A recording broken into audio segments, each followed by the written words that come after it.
हामी चाहिँ आज तेस्रो शनिबार पनि उपस्थित भएका छौँ यस चिन्डो डाँडामा श्रमदान गर्नका लागि।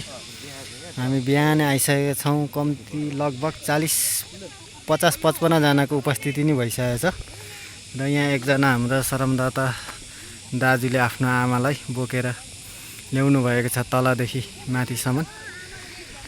अनि एकजना दिदी पनि हुनुहुन्छ तलै आउनु हुँदैछ उहाँ पनि आज। ल सेवा र मामा जय माटो। हाम्रो दाजुले चाहिँ अब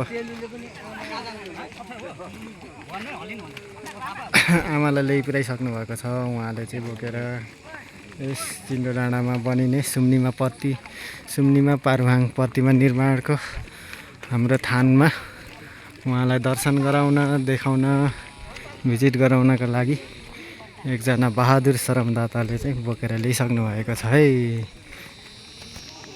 छ त हाम्रोमा बोकेर घुमाउने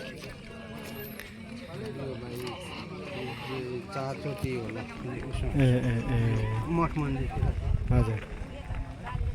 ल है उहाँले चाहिँ सुम्निमा पारुहाङको चरणमा आफ्नो आमालाई लिएर अब पहिला आफ्नो आमाले 9 महिना गर्भमा बोकेर पालेपछि हुर्काएर अब यो अवस्थामा आफ्नो आमाको थोरै भए पनि भार तिर्नको लागि उहाँले यो सम्मान दिनुभएको छ। उहाँलाई धेरै धेरै सम्मान छ भन्न चाहे। ढाका तोकमामा मजाले बनाएर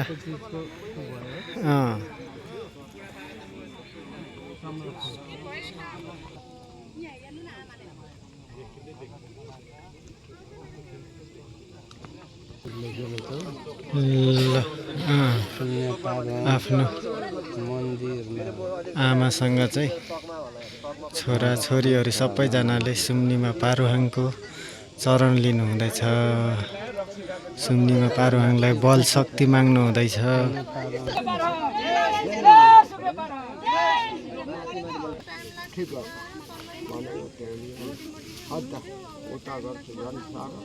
बस्नु छैन अब नचिनेको गाउँहरूमा त्यति बेला कसैलाई उहाँलाई चाहिँ बोक्नु पर्यो। हामी सबै श्रमदाताले अब कहिले मिलाउँ कि म 1 किलोमिटर बोक्छु, अर्कोले आधा किलोमिटर बोक्छ, सँग लिएर हामी तपाईँ घुमाउने। तपाईँ सबै बुढो श्रमदाता अग्रज होइन, तपाईँलाई हामी ल्याउँ क्या साँच्ची हो त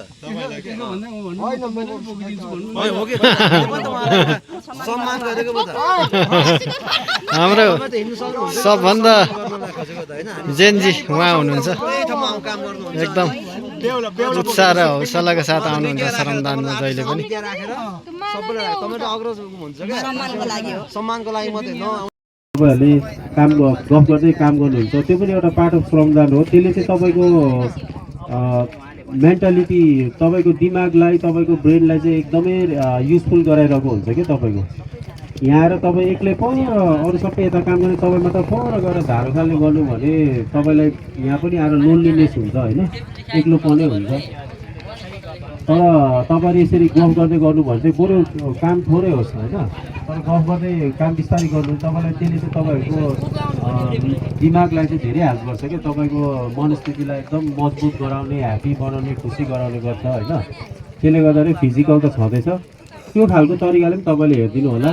अनि अब अहिले हाम्रो उदयपुरबाट यता अरू थुप्रै ठाउँबाट पनि आज धेरैजना आउनुहुन्छ र अझै आउने क्रममा छ।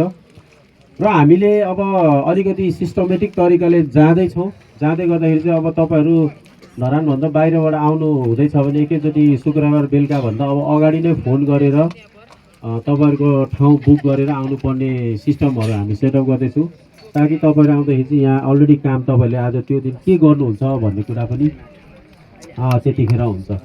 त्यसले गर्दा हामी हरेक सिस्टमले बिस्तारै ल्याउँदैछौँ। अब यो हाम्रो आज 5औं श्रमदान हो।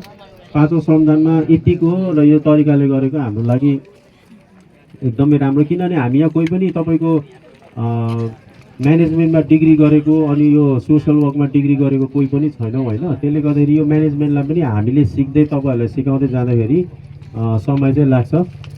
र अब अलिक यो भाषण टाइपको भयो मेरो कुरा। त्यसले गर्दा अब चाहिँ हामी आजको कुरामा जाउँ होला। हामी यति नै छौँ अहिले। अझै आउनेहरू आउँदै हुनुहुन्छ, उहाँहरूलाई बिस्तारै हामी बुझाउँदै कामतिर लाउँछौँ है। हाम्रो नगर अध्यक्षज्यू हुनुहुन्न दिनेश भाइ, आउनु भएको छैन? लु अब हजुर सबैजना बसिदिनुहोस् ल। भुइँतिर जतातता बस्दा पनि हुन्छ है। ल मजाले बस्नुहोस्। अनि अब हामी आजको कामतिर लाग्छौँ है।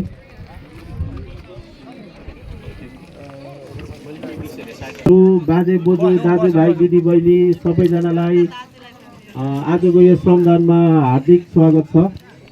आजको हाम्रो 5औं श्रमदान हो। हामीले श्रमदानको नम्बर गर्दै जान्छौँ र यो पछि अबको 7 वर्षको कति पुग्छ त्यो पनि हामीले हेर्दै जान्छौँ। र आज तपाईँहरूलाई म केही इन्फर्मेसन दिन्छु। र आजको काम चाहिँ घामले गर्दाखेरि हामी कामलाई अलिकति डाइभर्ट गरेर अलिकति हल्का तरिकाले बिस्तारै काम गर्छौँ है। किनभने हेल्थको कुरा पनि आउँछ होइन। अब के अरे एकदमै घाममा कन्टिन्युस गफ गर्दै काम गर्दा थाकेको थाहा हुँदैन होइन। पल्लो गरामा त झन् भात खानु बोलाएको पनि थाहा हुँदैन, भरे बर्बाद हुन्छ। त्यसले गर्दाखेरि चाहिँ तपाईँहरूलाई आज चाहिँ अलिकति नर्मल स्पिडमा काम गर्ने म अनुरोध गर्दछु। र अर्को चाहिँ तपाईँको हाम्रो सुम्निमा रन 2083 यही असोज 17 गते हुँदैछ। र यसमा तपाईँहरू कतिजना कुद्छु भनेर पुरा जोसिसक्नु भएको छ होला होइन। यो रजिस्ट्रेसन फर्म चाहिँ तपाईँहरूको लागि यहाँ आज स्टल बनेको छ। यो स्टलमा गएर लिन सक्नुहुन्छ। फर्म भर्नुपर्ने हुन्छ। फर्मको लागि तपाईँको यो के अरे नागरिकता पासपोर्टहरू केही चाहिँदैन। सिर्फ तपाईँले आफ्नो नाम बताउने अनि त्यहाँ पर्सनल डिटेलहरू दिनुपर्ने हुन्छ र 500 रुपियाँ। अनि असोज 17 गते रन हुन्छ। यो रनमा चाहिँ तपाईँको फर्स्ट 2000 चाहिँ तपाईँको कम्पिटेटिभ ग्रुपमा पर्छ। उहाँहरू चाहिँ फर्स्ट सेकेन्ड थर्डको दावेदारमा कुद्नु मिल्छ। फर्स्ट 2000 चाहिँ। र त्यसपछिको चाहिँ तपाईँको अरू चाहिँ तपाईँको पार्टिसिपेन्टको रूपमा कुद्नु सक्नुहुन्छ। अनि यहाँ चाहिँ सबै कम्प्लिट गर्ने रनरहरूले चाहिँ मेडल पाउनुहुन्छ है। सबैले पाउनुहुन्छ। अनि टी सर्ट पनि पाउनुहुन्छ। अनि 16 वर्षभन्दा मुनिकोलाई चाहिँ हामीले भाग चाहिँ लिनु दिन्छौँ। तर कम्पिटेटिभ रनमा चाहिँ उहाँहरूको काउन्ट हुँदैन। किनभने सेफ्टी रिजनले गर्दाखेरि हामीले 16 वर्षभन्दा मुनिकोलाई चाहिँ रनिङमा चाहिँ हामीले कम्पिटेटिभ उसमा गरेको छैनौँ। सेफ्टी रिजन भन्नाले फेरि तपाईँले सोध्नुहुन्छ 15-16 वर्ष त कुदिहाल्छ नि त भन्नुहुन्छ होला होइन।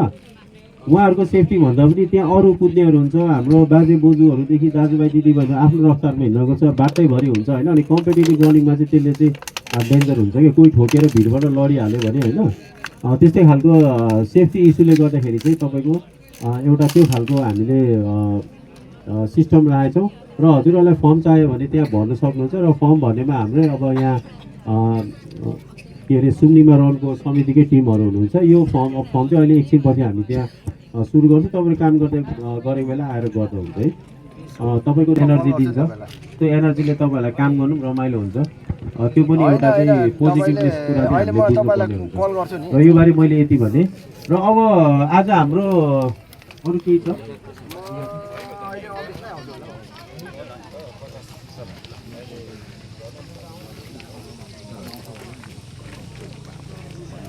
जत्रो ढुङ्गाहरू छ भने तपाईँले खोज्दा चाहिँ सुपारीहरू खोजिरहेको हुन्छ क्या। त्यसले गर्दा चाहिँ यो साइजको ढुङ्गाहरू चाहिँ हामीलाई तपाईँको यहाँ बसेको जस्तोको झन्डै अझै 6 गुणा ढुङ्गा चाहिन्छ। यो बस्नु भएको छ नि 6 गुणा ढुङ्गा चाहिन्छ। यो ढुङ्गा चाहिँ किन भन्दाखेरि हाम्रो यहाँ श्रमदान भिलेज बन्दैछ।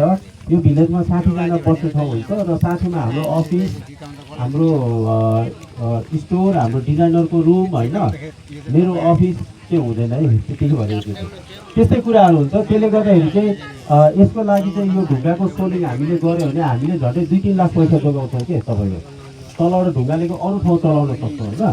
त्यसले गर्दा आज हाम्रो मेन एम भनेको चाहिँ यो ढुङ्गा कलेक्सन छ। त्यसपछि हाम्रो एउटा ग्रुपले त्यहाँ तल टोयलेटको त्यो उयो के भन्छ ट्याङ्कको रेडी गर्नुहुन्छ। र अर्को ग्रुपले चाहिँ तपाईँको यो पेरिमिटरमा हाम्रो बार लाउने काम गर्नुहुन्छ।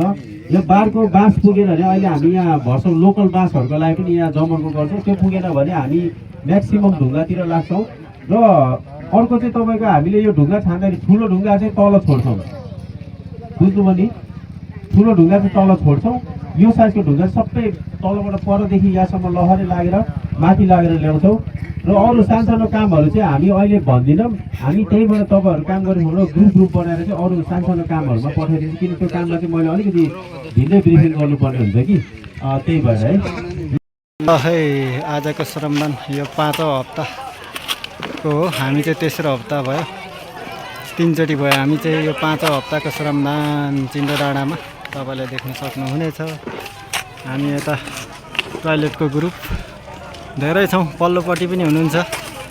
यहाँनिर चाहिँ ढुङ्गा कलेक्सनको लागि हो, यसरी देख्न सक्नुहुन्छ।